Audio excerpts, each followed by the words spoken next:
In the day's other news, confirmed COVID-19 infections worldwide passed 30 million, up 10 million over just the past month.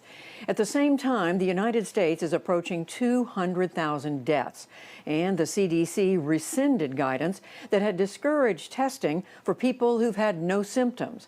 The New York Times reported that officials at the Health and Human Services Department posted that guidance on the CDC website last month over scientists' objections.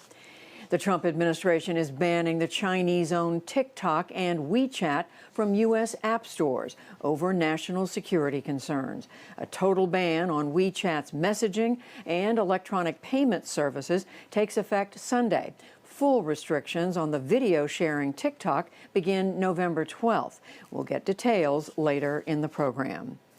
China stepped up military drills near Taiwan today in a major show of force against a U.S. envoy's visit to Taipei. 18 Chinese warplanes crossed into the Taiwan Strait, and Taiwanese fighters scrambled in response. Beijing considers Taiwan a renegade province, and Chinese military officials sternly warned against any meddling there.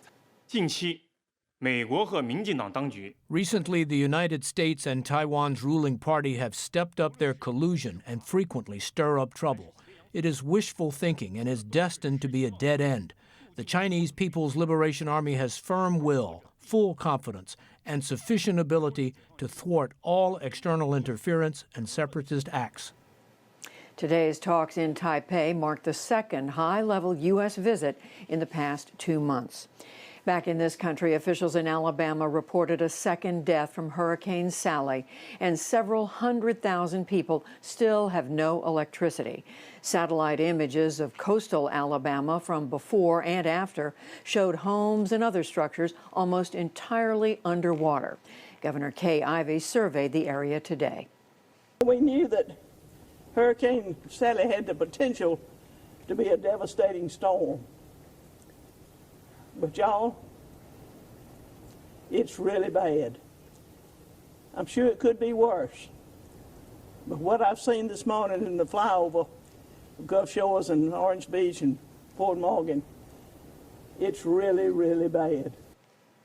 Meanwhile, a new tropical storm formed in the Gulf of Mexico today, heading toward the U.S. Forecasters named it Beta, resorting to the Greek alphabet after using up this year's official list of names. That has happened just once before, in 2005, the year of Hurricane Katrina. President Trump says he's sending nearly $13 billion to Puerto Rico to rebuild the power grid and schools damaged in Hurricane Maria 3 years ago.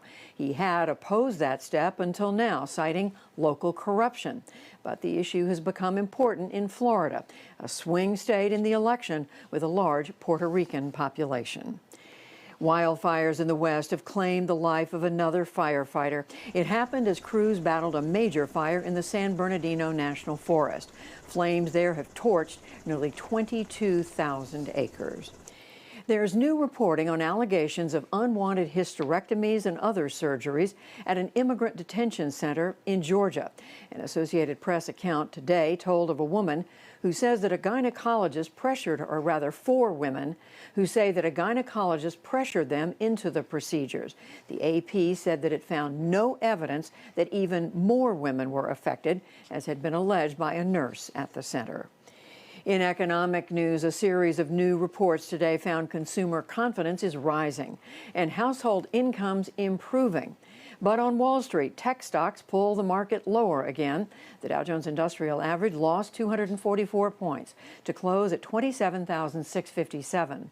The Nasdaq fell 117 points, and the S&P 500 slipped 37.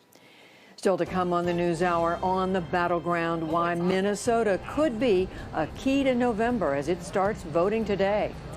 A global app battle, how the U.S. is trying to take down TikTok.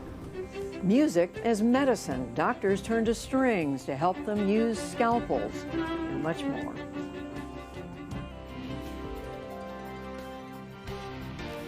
This is the PBS NewsHour from WETA Studios in Washington and in the West from the Walter Cronkite School of Journalism at Arizona State University.